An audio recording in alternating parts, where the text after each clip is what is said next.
Hello, my name is Adoni. I'm a news editor for Finance Magnates, and this is another episode of FM Talks. Today, we're going to talk about how the behavioral landscape that moves the retail trading industry has essentially been terraformed. That includes risk appetite, that includes technological expectations from clients. To do so, we have with us George Kyriakoudes, who is the CEO of Skilling, which uncommonly has its roots in Sweden and Norway and focuses on Western Europe. George, thank you for joining us. Hi, Anthony. It's great to be here to discuss this topic. Now, I want to start this conversation by looking at whether the modern retail trader has shed some of the baggage of the past. Back in 2021, the labels are surrounding the retail trader were somewhat condescending. You had dumb money, people call them a destructive force, bored hobbyists. Is that still what defines a modern trader? Yeah, I mean that's a very good point. I would say the modern trader is significantly more informed and more global, as well as technologically enabled than the trader we saw, 5 years ago or even 10 years ago. Many of these traders now consume macro content on a daily basis. They understand and they talk about central bank policy. They follow positioning data. And also, they're actively comparing execution across different brokerages. So they're not just trading, they're like building like an identity, shall we say, around the markets they are involved in. If there is a single trade, if we can pinpoint one single trade that will surprise a Wall Street veteran from 5 years ago, what would that be? I would say that one trait that would definitely surprise veterans would be that today's traders move very quickly across different products and platforms. So one week they are trading on crypto momentum. The next week they're positioning themselves on gold ahead of CPI data. And then the next week, they're trading prediction markets ahead of geopolitical events. So they're no longer kind of, let's say, loyal to a single asset class or even platform. It's also this. It's also fascinating to observe the demographic shift, right? Mhm. Amongst the younger cohort, risky, complex instruments have been normalized. Industry data suggests that Gen Zs will allocate as much as a quarter of their portfolio to crypto and derivatives. And I want to understand the root cause behind this behavior.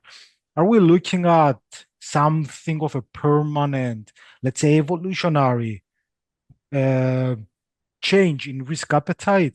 Or is this the financial equivalent of extreme sports for a younger generation? Hmm. I think to answer this question, we first need to kind of take a moment and look at the environment in which Gen Zs have matured in. So they have like markets have always been accessible. Information is instant and really broadly available. Crypto is kind of like a mainstream asset. It's really matured and is not considered exotic or as exotic anymore. And lastly, which is not least, the mobile apps, whether it's on trading, education, information, etc. So I think this is what has shaped this kind of more the generation which is more comfortable with risk and leverage and making faster decisions. So it's a bit of both then. It's the environment that this generation grew up in, but it's also a bit of, you know, it's always the case of dopamine release, right? there is high risk behavior. There is also a correlation to people searching for that high. Yeah, look, definitely one generation will always look at the younger generation and have, put some labels on them, right? Um, I think the Gen Zs have also understood that salaries and pensions are not going to be the main source of their income or their only source of income. So they feel more compelled to uh, be active in their wealth creation. And trading is definitely one of the main pathways that they are expressing themselves in. So probably they could criticize us and saying that you guys were this and that, and you left us with kind of this environment to work with. That's a very interesting point because if median salary has decoupled from wealth creation, you can't wait with an 8% return from an ETF after 10 years. You're not going to buy a house with that. You have to take a bit more of an active, as you said, more risk towards finding that wealth. Yes, exactly. Staying in the same, let's say, behavioral postcode, one of the things that we observed in 2026 is the surge towards gold, silver, and oil CFDs. Again, is this a sign of the times? The fact that the macro picture is relentlessly volatile? I think partly yes, for sure. The macro picture is really driving the interest in these instruments. Um, but also we again it will be explored just earlier that the current traders are not just chasing, let's say, meme stocks or some altcoin. They are actively taking a macro view on global events, and they're reflecting it also in their trading. So it shows a certain degree of maturity because to understand macro volatility and to trade it is a bit more nuanced. But also this allows them to kind of feel some control over their day-to-day happenings. They hear about, inflation and geopolitics and tariffs coming from the US, and you have these energy shocks. And these are no longer, let's say, abstract concepts for them. Retail traders want to be engaged in this and do something about it. So it gives them an element of control. And lastly, I mean, you mentioned it that gold and oil are no longer, boring assets. They are moving in tune of 3 or 5% in a day sometimes. So this has made them much more interesting to trade and to follow. Like you turn on your news, you see what's happened, and then you look at the prices and you try to make sense out of what happened. And there's a lot of news every single day. And in a world that is so unstable, a bit of boredom goes a long way, right? Yes, exactly. No, it's definitely not boring at the moment. Definitely not. You mentioned at the beginning prediction markets, and I think if we're going to pinpoint to one of the hot things in 2026 is prediction markets. For those who are watching, if you don't know what prediction markets are, they're essentially peer-to-peer liquidity pools where you buy and sell contracts for future outcomes. That outcome might be what happens in an election race, or it might be the how a Marvel movie will perform at the box office. What do you think about this? I mean, these companies, prediction markets, like to say that the aggregation of human knowledge into a probability is essentially wisdom of crowds.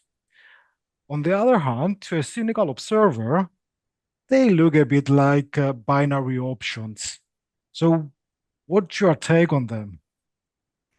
Okay, I'll start with the last Uh, question. They have a similarity to binary options in terms of bets being of a binary outcome. It either is a yes or a no. You either get $1 for your contract or you get zero. Um, they do have a key difference in that these contracts are traded in exchanges, as you said, peer to peer. And also the resolution mechanisms are usually external. So resolution mechanism is the place that would tell you what the outcome of the prediction actually was. Whereas with binary options, these were broker manufactured products, and the brokers were also manufacturing the pricing. So that introduced, let's say, a degree of conflict of interest, and also resulted to certain brokers giving the industry a bad name.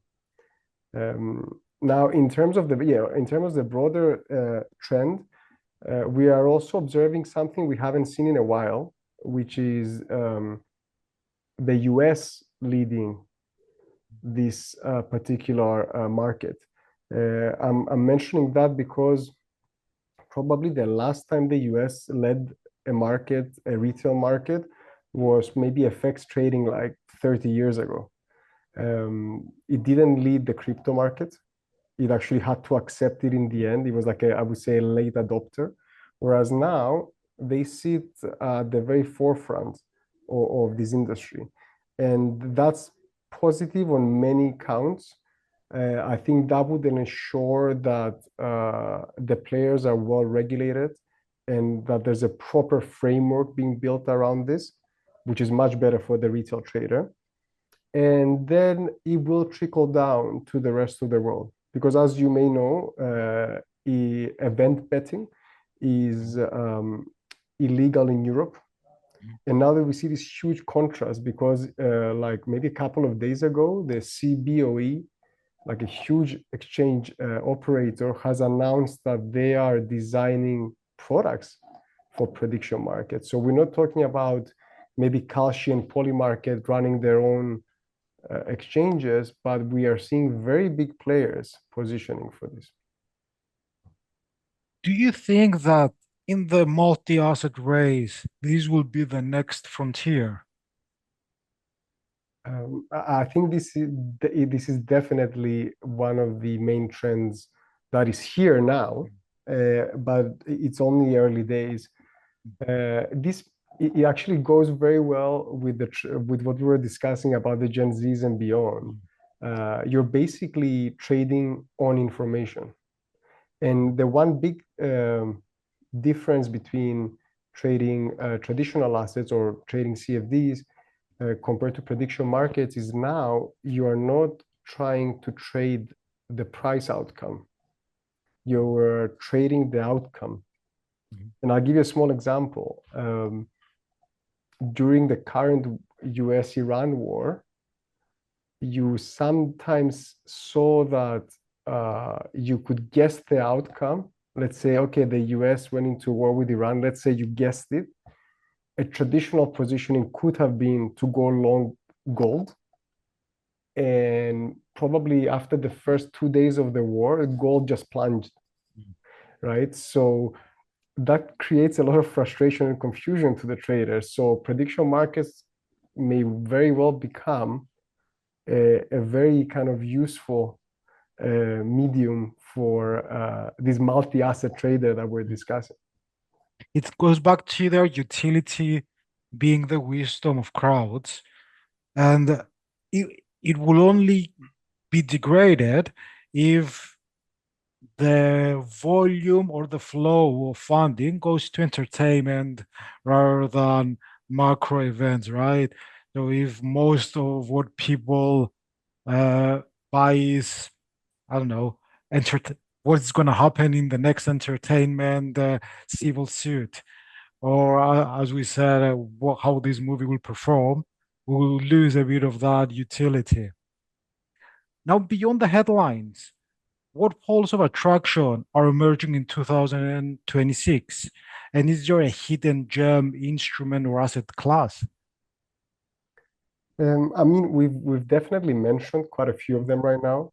So I think oil will continue to be, and actually natural gas as well, will continue to be very much on the forefront of people's minds because there's rapid changes. even like the UAE exiting OPEC, like you have like structural changes as well as geopolitics. People will still be looking at macro volatility and anything affected by that. We have a lot of real world events happening at the moment. So yeah, definitely commodities. And then the other thing that we're seeing quite a bit, which I don't know if you would describe it as a hidden gem because it's not new, but is making a resurgence, is people want to trade volatility itself. So anything linked to volatility like the VIX is basically has already made a return in terms of we see clients demanding it, asking for it, asking better pricing around it, etc. So not unsurprisingly, volatility is still, let's say, the word for 2026. Okay, I'm gonna switch gears now, and I want to talk about expectations. The time where having a sleek UI is long gone, being the differentiator, right? So we've talked about all these new things like prediction markets, like crypto, and all the new products. So what are the non-negotiables traders demand today before even depositing a single euro with a broker? And how are you as scaling adapting your roadmap to meet these demands? I think that's a very important question, especially for someone in my place. Mm. Um, if we start from the very beginning of how does someone even choose you before they even come to you, right? Traditionally, you would have uh, caught the attention of people using your Google search, maybe some, articles or comparison websites. And now we have the advent of AI and LLMs. So people are having long discussions with their AI tools. For me, this means that we are converging towards substance rather than kind of, let's say, more surface tricks. If you go back 20 years, you could SEO hack almost anything. Then with every Google update, we see that whoever was SEO hacking may lose like 70% of traffic overnight. Oh, wow. Now, what does this mean? This means that the whole system is adapting towards relevance. Are you relevant? Are you giving value to the user? So, for example, we are looking at our key markets. We test LLMs with a VPN, with a new account, saying, okay, if a Swedish person or a Norwegian person asks their LLM, where should I trade? What is said about skilling in that context? So that's one thing. Like definitely, people can do much more research around brokers before they even consider them. Then something not to be taken lightly is the client journey. People drop off client journeys now for the smallest reasons. Like back in the day, you may also remember that you could sit there and fight the client journey, whether it was like early Amazon or early whoever, right?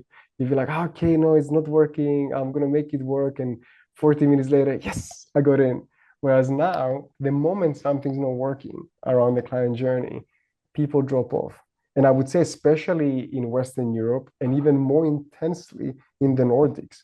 Like the Nordics, where we operate quite a bit, are used to things working really well.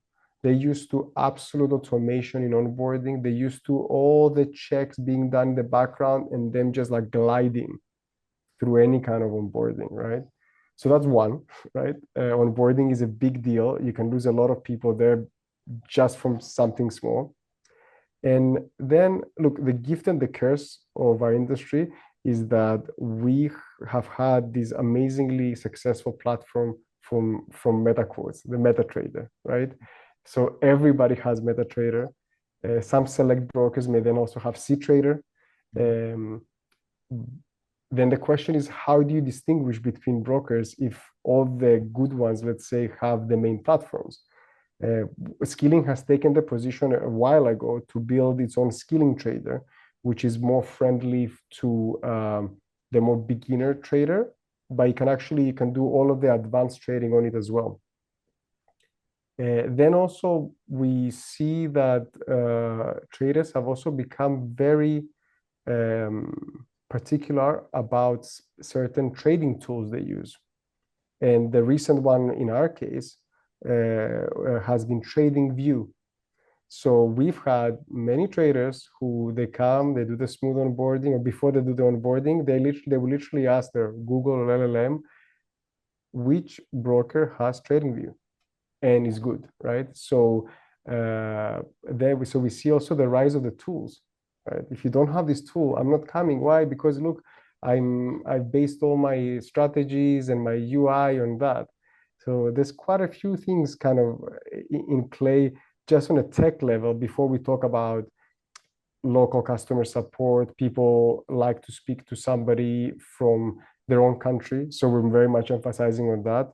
We're really trying to have depth in our chosen markets. And yeah, and lastly, okay, you have, it's not least, you have products, you have execution, pricing. There's so many ways to compare brokers now very readily. So it kind of goes to back what I told you about SEO. I think it's the same in a lot of areas. You can't hide behind hacks anymore. You need to either, if you don't give appropriate value, you don't receive the reward. It's very interesting. The first point you've made that people won't give you a second chance nowadays. If you messed up once, that's it. Yes, think things are moving Yeah. fast, and Yes. it's because we are creatures that we humans operate by comparison. Mhm. You know, like you may think you had a fast car, then you drive a faster car, and you look at your old car, and you're like, oh, that was rubbish. So we compare all the time. This is built into our DNA, and yeah, the standards, the minimum standards, are much higher right now. And I'm gonna butcher this quote, and I don't even remember who said it, but it goes something like this: comparison robs enjoyment. Yeah, it's a I'm not, thief of joy. is a definitive of joy. Yeah, that's right. Yeah. Uh, okay, I want to wrap this conversation now, Mhm. and I want to focus on the total state of information saturation that exists in our age. This is especially true with the proliferation of AI, right? So you have, besides algorithmic trading suggestions, you have AI-driven sentiment analysis that scours millions social media posts a second. You are bombarded with an real-time 24/7 news cycle on your phone. So traders nowadays are not so much looking for the signal, but how to make sense of the noise. And I wonder how this will impact the pillar of education for brokers. Yes, you are absolutely right about, and actually, I like this phrase you said because it's a key phrase, distinguishing signal from noise. This applies not only to trading in this age, but especially to trading. Um, Education has to change. People are not asking the same questions anymore because they have tools which have infinite wisdom, right? And as well as tools that can actually just help them trade. So education needs to be engaging and it needs to be adaptable. And also, education shouldn't just come under the education section of your website. I think that's kind of done. I mean, I think you do need to have it. I do believe that education should be structured. So if someone wants to go step by step and kind of learn from simple concepts and then build on those, I think that's still the best way to do it. But now we have AI tools sometimes built into platforms like Skilling Trader has its own built-in AI tool where you can basically, it's an LLM, which we've done a lot of work, so it actually can be on a European platform. that you can discuss about trading and about pricing and just the markets. So that's totally interactive and it's kind of ad hoc. No one speaks to an LLM saying, okay, I'm, put my education hat now. They would just ad hoc they'll see something, a piece of news, and they'll see the pricing and they'll see a signal coming from some provider. And then they'll ask a question. Is this a good idea? Right. So I think, as many things, it's an area that needs to transform. The good news is that the tools that you can use to transform this area have massively upgraded. Everything from your AI avatars to getting the content. You know how it is now. I don't know how you use it, but like, let's say I want to explain something to somebody. I'm just going to like dump all my thoughts onto an LLM, ask it to package it for me, and then maybe I'll make some changes. But it's like having the perfect personal assistant. You have somebody who actually makes sense of your thoughts, right? So yeah, so it kind of like in conclusion, it's definitely the approach needs to change. It's more integrated into the experience, and back to kind of capturing attention, you need to do better. Like you can't just say, okay, we have this, what is goal? Okay, you can't operate like that anymore. George, I think that's all we have for today. Thank you so much for your insights. Yes, it's been a pleasure. Thank you. I mean, the fantastic topics. I'm really looking forward to seeing how the industry transforms in the years to come. Thank you so much. Thank you.